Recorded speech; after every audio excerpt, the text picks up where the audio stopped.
Man, I don't think they can chain me. I'm a stallion, okay? Boy, you sure are.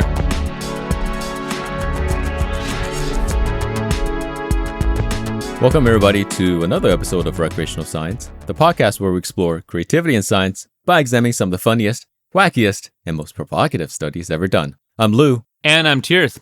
Listeners, imagine, if you will, there's a vast, barren, complicated desert. Oh. We shall call this desert the desert of knowledge. Oh. You want to traverse this, but you don't know where to go. Fear not, Lou and I got you on our magic carpet that we call this podcast. Whoa. So we're like Aladdin. We're like Aladdin, that's right. Interesting. I'm like Aladdin. You're the monkey, Abu. No, can I be the parrot? Is that right? Can I be the parrot? The parrot's a bad guy. Exactly. The parrot is like the worst of them. He's like the worst guy. We all need a parrot in our life. I don't know. As you know, I've never watched Aladdin. That's right. We've been over this. Yeah, he seemed entertaining. Very sad. But it's interesting. You say we're guides for our audience in the desert of knowledge. Yeah. Because we don't have any. Is that right?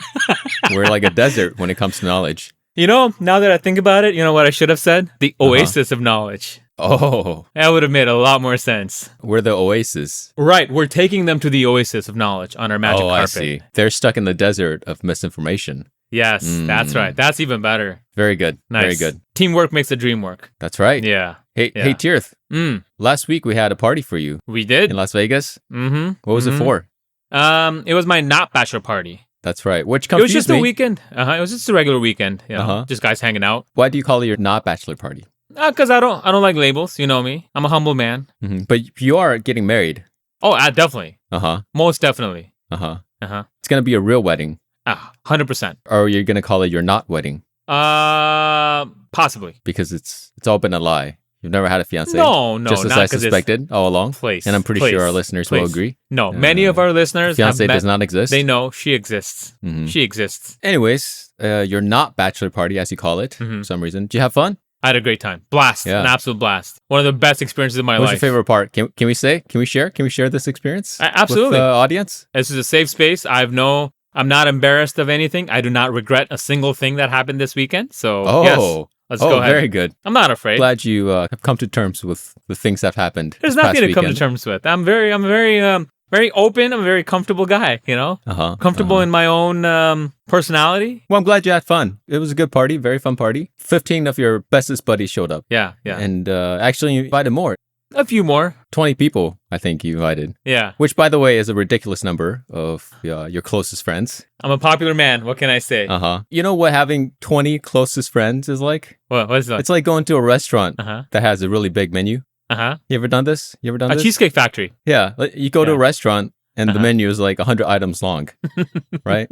It's a novel. How confident are you that they actually know how to cook everything? Well, I'll tell you. You see what I'm saying? You see what I'm saying? I'll tell you what. I am very confident. The Cheesecake Factory, the best restaurant in America. Oh, is that better than Sizzler? Yes. Wow. Better than Chili's. Better than Chili's, yeah. No, not even close. Wow. Okay. Chili's is hot garbage, man. So what you're saying is, you know the menu at Cheesecake Factory, as well as you know all 20 people that you invited to your bachelor party. One can say that. Not my intent, but one can say that, yes. Okay.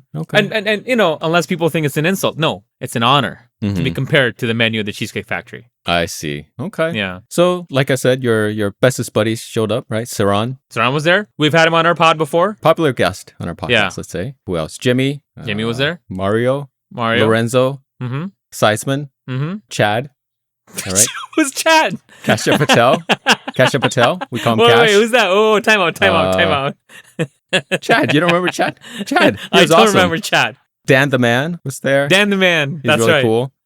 Wiggles. Bozo, of course, your favorites. Bozo. Zippy from your clown days, you know, your friends.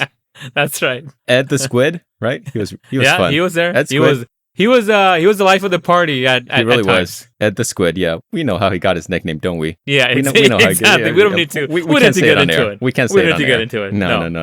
No. Yeah. Woody was there, our buddy Woody. We also don't need to talk about how he got his name. We don't need to talk about it, but it's pretty clear. Yeah. Bobsled, great guy. That's right. First time meeting Bobsled. He's a great guy. Yeah. One of my favorites. Well, I'm glad you liked him, man. I'm glad How did you meet him? How did you meet Bobsled? I was sledding. Oh, wow. Yeah, he's a regular. Interesting. He's a regular bobsledder. Yeah, he's a regular bobsledder at the sled place. So they called him the bobsled guy. Oh, very good. Very good. Who else are we missing? Is that 15? I think that's 15. Tedward. Tedward was there. Oh, Tedward. How can I forget him? Oh, classic. Teddy. Paid for a lot of drinks. He did. Very good guy. Big fan. Got himself into a bit of a bind, but it was fine afterwards. He got out of it. He was okay. He's fine now. Yeah. And then Todd. Todd was there. Todd, yeah. Good guy. Very good My brother-in-law, Todd. Yeah, good list of people. Great guy. Solid dudes. You can go to war with these guys, you know? Absolutely. Yeah, we did a lot of crazy stuff, right? A lot of crazy stuff. What was your favorite part? Probably watching you lose a bunch of money. Thousands of dollars? How much was it? Thousands? No, it was not thousands. I see. Hey, you know what my favorite part was? The giant room I was in. Oh, yeah. You got the master suite with the wraparound balcony. Very nice. Yeah. 2 bathrooms, clutch. That's very clutch. Clutch. One of them was immediately out of commission. Yeah. Needed biohazard tape on it. That was thanks to Dan the Man. Yeah, Dan the Man. Dan the Man. Definitely right. Dan the Man. Needless to say. I think he's on the ban list at the Cosmo now. Oh. I'm pretty sure. But you know what we didn't do? Since it wasn't your bachelor party. Right. We didn't go to a strip club. Is that correct? No, definitely not. Yeah. Definitely not. For me. Does your fiance listen to this? She does. Okay, yeah. We definitely didn't go to a strip club. 100% Is that we right? did not. Good. Yeah. Good. Definitely right. I'm glad. Yeah. I'm glad you agree. Yes. Other things we didn't do. We didn't drink, right? No alcohol? No alcohol. Right? No, there was no nudity whatsoever. No. Is that right? No. Yeah. No cocaine? No. We just sat in a circle and held hands. Exactly. Yeah, there was no smoochy woochie poochie. No, right? And then bobsled acted like a bobsled and gave people rides on his back. He did. He definitely did that. Yeah. Yes. No one spent $1,000 on Pringles caviar. No. They thought it'd be funny.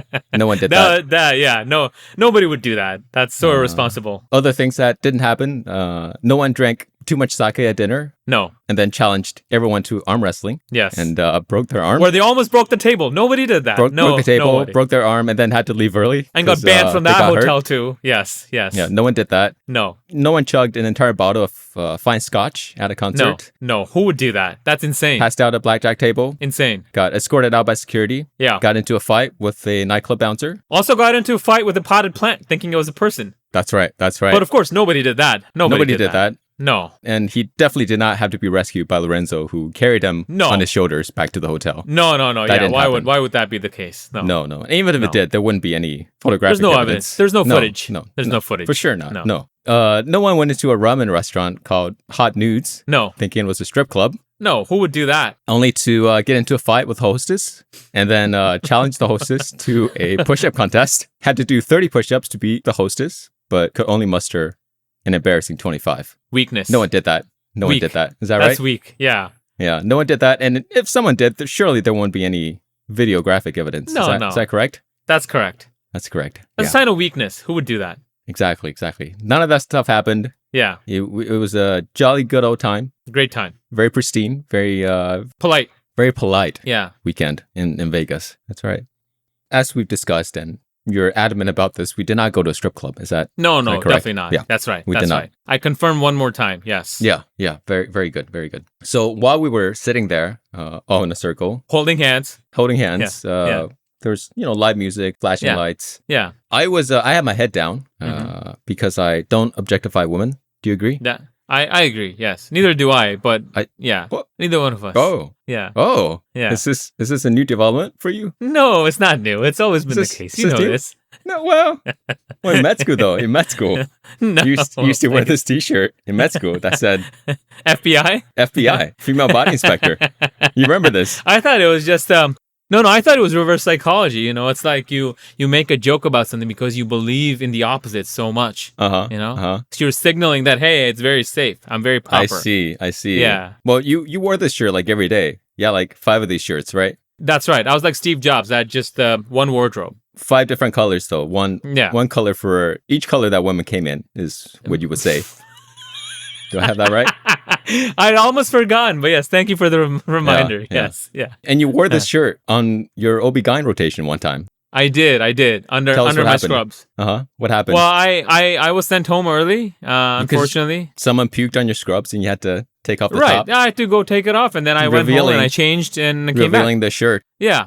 But I was sent to meet with the dean of students or whatever they're called. Dimoscoso, while you're still wearing the shirt. They needed evidence. It's like a crime scene, They're like, you can't alter the crime scene, Yeah.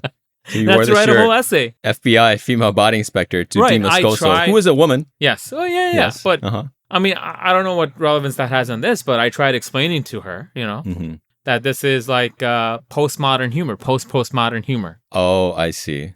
I mean, you get it. You get it. You have a great sense of humor. I do. Well, you thank get you. it. Thank you. Yes. Very refined, right? Refined. Yes. I would. I don't like I was saying. I don't objectify women. No, but you appreciate the humor. Sadly, the administration didn't. They made you stop wearing those shirts. Yeah. Very sad. Very sad. But now you gave them to your dad, right? Now he wears them. He loves them. He does when he's doing yard work. Yeah, yes. He loves them. Walking up and down the neighborhood, getting mail, Yeah. FBI, female body inspector. FBI. And then goes to Costco. Yeah. That's right. Anyways, while we're all sitting there, I have my head down. I was thinking about science, Tirth. Wow. Again, because I don't objectify women. In the middle of all that, you have bandwidth for science. Specifically, I was thinking about what are the different factors that contribute to how much money a stripper makes. What are all the different factors, right? Wait a minute. Isn't that objectifying women? No. I'm just You're literally putting a science. number, right? Putting a number on them. Well, please, for the sake of science, dear. For the sake of science. I see. Science. Of course, yes. So what do you think? What are the factors? Yeah, I want to hear your opinion. Yeah, okay. Before I give you my opinion, let's make it clear one more time, right? Would it not go to a strip club? No. Definitely not. Definitely not. I don't have experience with strip clubs. I've never been to a strip club in my life. I do have experience with humanity. And based on that experience alone, yes, I would say some of the factors that come to mind are attractiveness. Yeah, I agree. I think the location of the strip club matters. Okay. Like, what type of city are you in? What part of the city you're in? So, like, what type of clientele you're getting? Yeah, like how rich they are. Yeah, right. And I mean, age. I'll just say appearance. So that includes age and attractiveness and stuff like that. What else? Time of the day, I think, matters. Presumably better later. Yeah. Right. Dance moves, probably. Oh, yeah. That's right. Of course, yes. You know about the dance moves. And I've heard of them. I don't know about them. I've heard of them. Yeah. So yeah, I think those are a good number of variables. So last episode, we talked about how chimps' ovulatory cycle can be observed by male chimps. Yeah, by looking at the butts. So what do you think? Does the female stripper ovulatory cycle affect how much money they make? Do you think? Oh no. I would say yes. You think so? Just by the direction and how this is going, yes, the conversation. Very good detective, Tirth. Thank you. So, the paper that I'm presenting today asks this question. The title is Ovulatory Cycle Effects on Tip Earnings by Lap Dancers. Oh, okay. Economic Evidence for Human Estrus. Wow. This was published in 2007 in the journal Evolution and Human Behavior. Great journal. Very good journal. Now, Tirth, we both went to med school. We both took gynecology. We both rotated on gynecology. Been a while, yeah. What are the different phases of the menstrual ovulatory cycle, Tirth? Huh? Oh, man. Are you putting me on the spot here, huh? There's a luteal phase, I think. There's a luteal phase, yeah. Is that one of them? Yes. Very good. Basically, they're... How about this? I think Put it in terms men can understand. I think the phases are based on the levels of estrogen and progesterone. That's correct. Because there's like a surge of progesterone, and there's like the thickening of the lining happening, and then there's a surge, and then there's a sloughing off of the lining happening. I think they all have names. Yeah. So you have ovulation, which is when the egg's released, right? Right. And then you get to the luteal phase. Yeah. And then menstruation happens after that. Yeah. And then you get the follicular phase. Right? So, yes. So 4 phases. Follicular phase, that's right. Yeah. So this group decided to go to a strip club. As one does. As one does. Here's my favorite part from this paper. This is a quote from the paper. They said, because academics may be unfamiliar with the gentleman's club subculture, some background may be helpful to understand why this is an ideal setting for investigating real-world attractiveness effects of human female estrus. They're making a lot of assumptions about academics. Well, yeah. But, as academics, we also don't know anything about strip clubs. Is that correct? We don't know a lot about strip clubs, yes. We don't, yeah. So they gave a very detailed description on strip clubs. Strip clubs serve alcohol. There's loud music, often with a live DJ. The club often has an ATM machine. Is that right? You agree? If they say so. In the strip club they went to, the dancers are topless, but not bottomless. Okay. And then also dancers typically wear very, very little perfume. But they often have fake breasts. Didn't know that. Yeah, they do. Wow. And here's the key part. The dancers at strip clubs, they often start dancing on the stage where they actually don't make that much tip. Okay. What they do after dancing on the stage is they go around the club and ask people if they want lap dances. That's where they make most of the money. Got it. Hey. I kind of flushed the truth earlier. When I said I don't have a lot of experience with a strip club? No. Hold on. I meant in real world, but in video games. You ever play GTA? GTA? Yeah, GTA 5. Yeah, 4. I see. Yeah. So you know all this. You're very familiar with all this. In video games. I didn't know that's how the real world was, but now I know. Does your fiance, is she going to listen to this episode?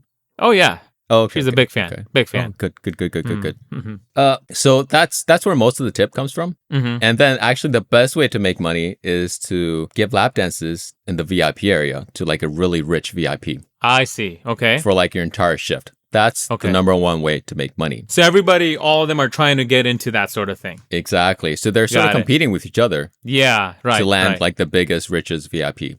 Right. Every night. Yeah. So because of this like highly competitive nature, maybe even a tiny bit of attractiveness matters. Yeah. Everything gives you an edge. Exactly.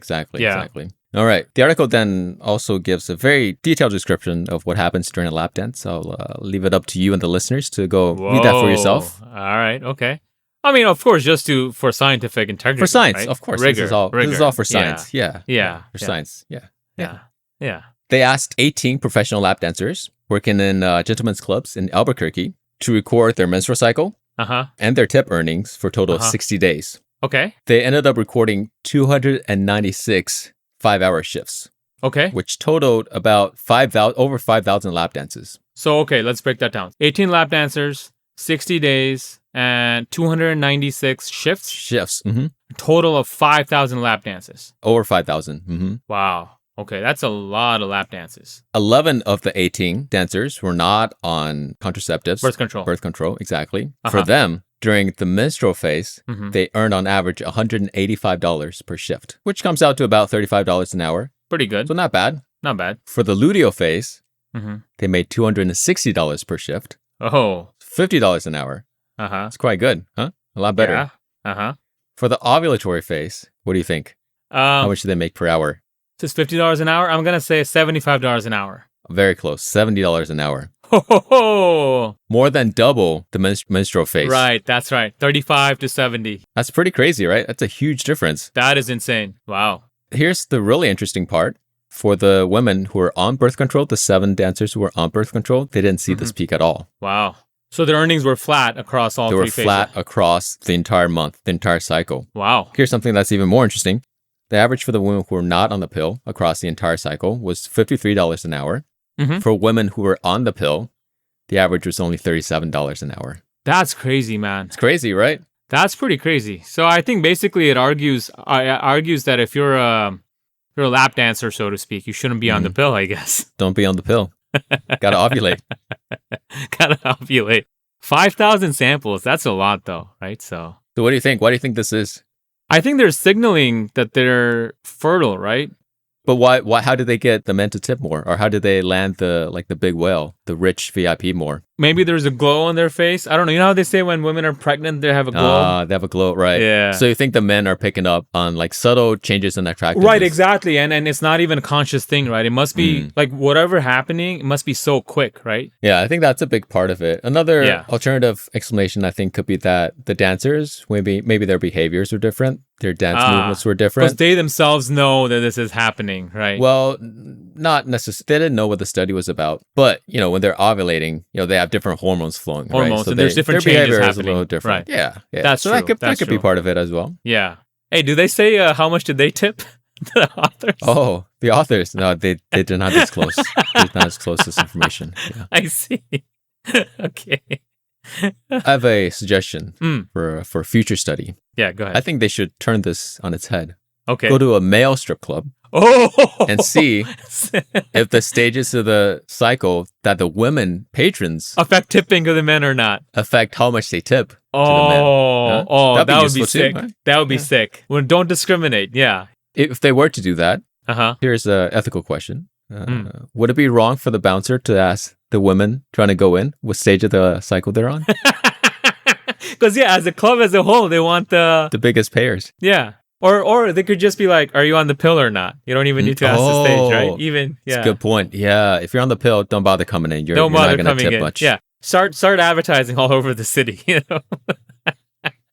See how well that goes. Yeah. Ooh, man. All right. That's all I got for you, Tirth. All right. That was a great study. That was a very good study. I'm a fan. Good. What do you got for me?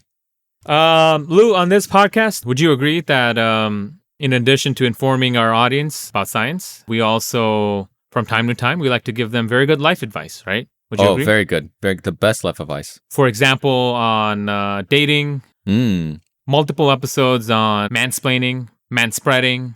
Absolutely. I think we're looking out for our listeners. We are. Particularly the men, the young men, you know? Yeah. Because as you and I agree, men are stupid, right? Aren't we? Oh, absolutely. The dumbest. Yeah. The dumbest. Dumb stuff. Very dumb stuff. Right. Some of the things we might have mentioned in prior segments of this podcast. Just like 10 minutes ago. Yeah. Exactly. Which definitely didn't happen. None of that happened. No, none of that happened. But pretty dumb. Yeah. Very dumb. What greater evidence do you need, right? Yeah. Well, let me ask you this. What's the one thing that's common, the one common denominator in all of these behaviors and all the stuff that we've talked about pertaining to men? What's the common factor? Yeah. Across all of the stupid behaviors we've mentioned on this pod. Or, just even normal man. Yes, exactly. Can you think of one? The Y chromosome? Very good. Okay. And what does that lead to? Think about hormones. That lead to, androgens? Testosterone? Yeah, testosterone. Exactly. Right? Okay. Yes, there's all this literature, all this work out there saying testosterone makes men more aggressive, makes them do all these crazy things, makes them go and dumb crazy. Stuff. Yeah, right. It's like a surge of testosterone, right? Also a lot of aggression and violence. Oh, I see. It takes over your frontal lobe. The cognitive parts of your brain stop working. Right, exactly. Overridden by testosterone. That's a good way to put it. So the study today asks the question, does the perception of aggression or even like being around things that may make men think of violence or threats, does just the mere feeling of that, does that cause an increase of testosterone? Oh, okay. And if so, does that make men be even more aggressive to men they don't even know? I see. The title of my study today is, you're going to love this title, Guns, Testosterone, and Aggression. An experimental test of a mediational hypothesis. Okay. And it's directional. Guns lead to testosterone, lead to aggression. Is that? That's the hypothesis here, okay? Good. This was published in the year 2006 in the journal Psychological Science. Very good journal. An excellent journal. And we've talked about this on this podcast, right? The psychologists make the best scientists. Absolutely. So the setup, the question they're asking themselves is, well, we know that testosterone can cause aggression. Men can behave erratically, more violently. And there's also indirect evidence that just the perception that there's a threat nearby can cause testosterone levels to spike. So they said, can we test this in a controlled setting? Specifically, can we use guns as a mean to depict threat and thereby provoke a rise in testosterone? Which would make sense, right? Because I guess the idea evolutionarily is if you feel there's threatened, a weapon or there's a threat. Yeah, if you feel threatened, you want to you get into the flight or fight response. Yeah, flight or fight mode. You get these heightened senses, right? Right. Maybe testosterone starts flowing. Helps with that. So the setup is they recruited 30 college students between the age of 18 and 22. They're all men. They split them into two groups. One group gets a fake gun, but it looks very much like a real gun. Okay. It's a Desert Eagle, if you care about this. It's a big gun. And the other group, they get a children's toy, namely the Mousetrap game. Oh, okay. And they were told, just like, they didn't want to reveal the true nature of the study. They were told that this is a study of taste sensitivity. Taste? Yeah. Okay. And its connection to deep thinking about intricate steps. So like executive function thinking. And the way they were conned is they had these guys come in, all of them. Right before the experiment began, they were asked to, and it actually says by a female experimenter, they were asked to spit in a cup. So they collected their saliva. They measured the baseline testosterone level. Then the group was given a task. The group that got the gun and the group that got the mousetrap. They were both given a task saying, this is an object. You can play with it. You can touch it. You can hold it in your hand. Meaning referring to the gun or the mousetrap game. Mousetrap, yes. And we want you to write down detailed instructions on how you would disassemble and assemble this object in front of you. So that's like the executive function. Interesting. In a sort of task. They were also given a diagram with the different parts of these objects and asked to label them. They spent 15 minutes doing this. Then they collected a second testosterone level right after finishing the task. When the 15 minutes were up, the examiner approached him and said, okay, your 15 minutes are up. Now we're moving on to the part where we're going to study your taste sensitivity. To do that, here's a cup of water. The subject before you, so the guy before you, added some amount of hot sauce to this, Frank's hot sauce. Okay. And we want you to drink it. And we want you to rate how spicy this is. Okay. Then they said, now we want you to make up, here's a glass of water, here's a bottle of Frank's hot sauce. Add as much hot sauce into this glass of water as you want. And the subject after you, meaning the guy after you, will be made to drink this. I see. Okay. I'm guessing that's how they measured aggression. Exactly. There you go. That's the measure of aggression right there. How much hot sauce are you adding? And they're thinking if the guys are really hormoned up with testosterone, they're going to add more hot sauce. They're just going to dump the bottle in there. To the water. Yes. Wow. It's very, very clever. Very genius. Genius, right? Way to test aggression. Wow. Wow. But not just that. These experimenters are actually very considered. Here's what they say in the paper, okay? Because of the potentially arousing nature of the experiment, we wanted to ensure that all subjects were reasonably calm when they left the lab. Therefore, all subjects watched a relaxing video of nature scenes and classical music. Very good. Then they were debriefed and they were told that you were deceived, and they emphasized that they should not feel badly about any aggressive behavior they may have exhibited. Good. Good. Interestingly, though, several subjects were disappointed when told that the sample of hot sauce and water would not actually be given to the next subject.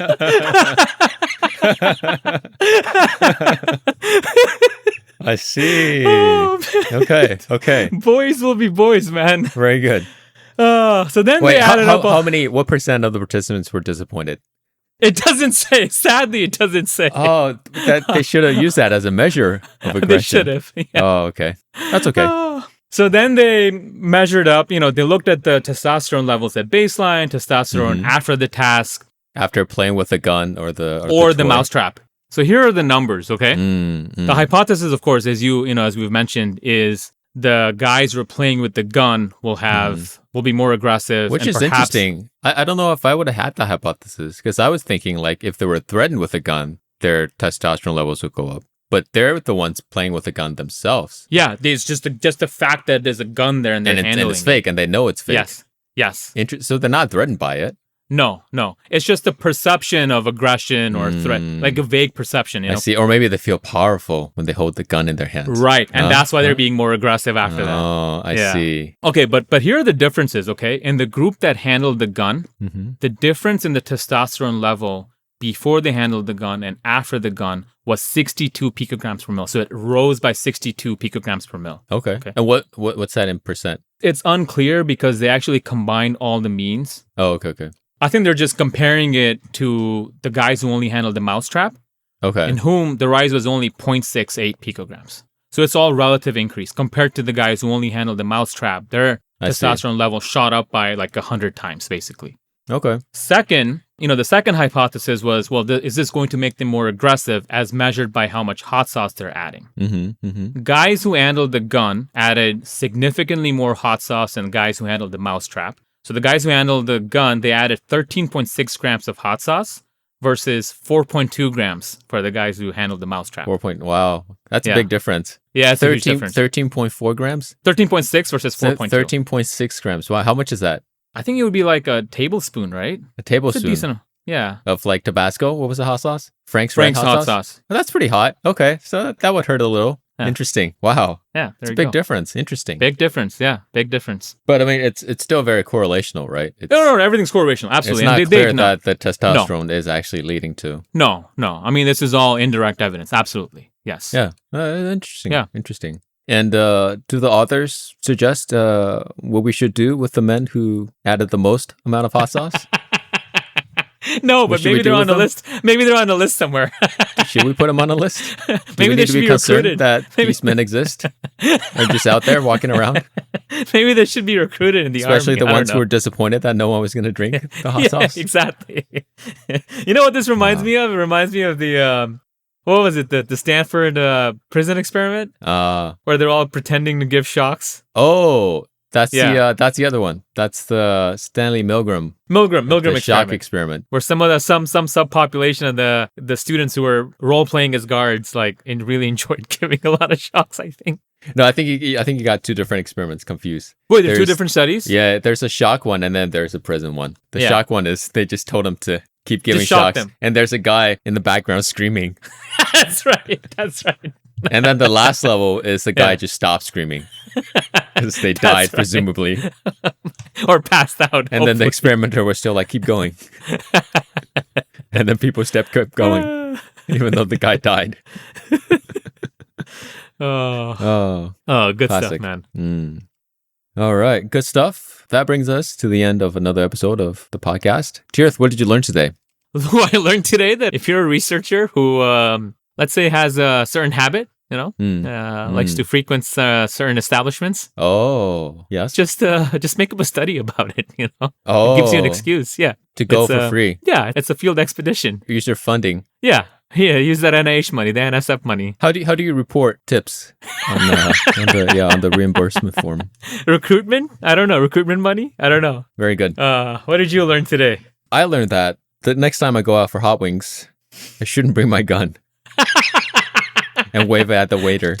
That's right. That's very smart. Yeah. That's very smart. Hey, unless maybe you like your wings spicy. Yeah. That's right. And if maybe I'm in the mood for spicy wings, bring a couple guns. Yeah. Oh. Okay. Strapped. Very good. All right, guys. Thanks for listening to our show. Really hope you enjoyed it. And if you like listening to us, please give us 5 stars, give us a good review, subscribe, and tell a friend on whatever platform you listen to us on. That's right. All right, guys. See you on the next episode. Take care. Bye. Bye. Recreational Science is produced by Scientific. Have questions, comments, or suggestions? You can email us at recscipod@gmail.com. That's RECSCIPOD. Or you can find us on Instagram, Blue Sky, and YouTube at RecSciPod. Our theme music is by the musician Dasein. You can find links to his work and all the papers we discussed in the episode description.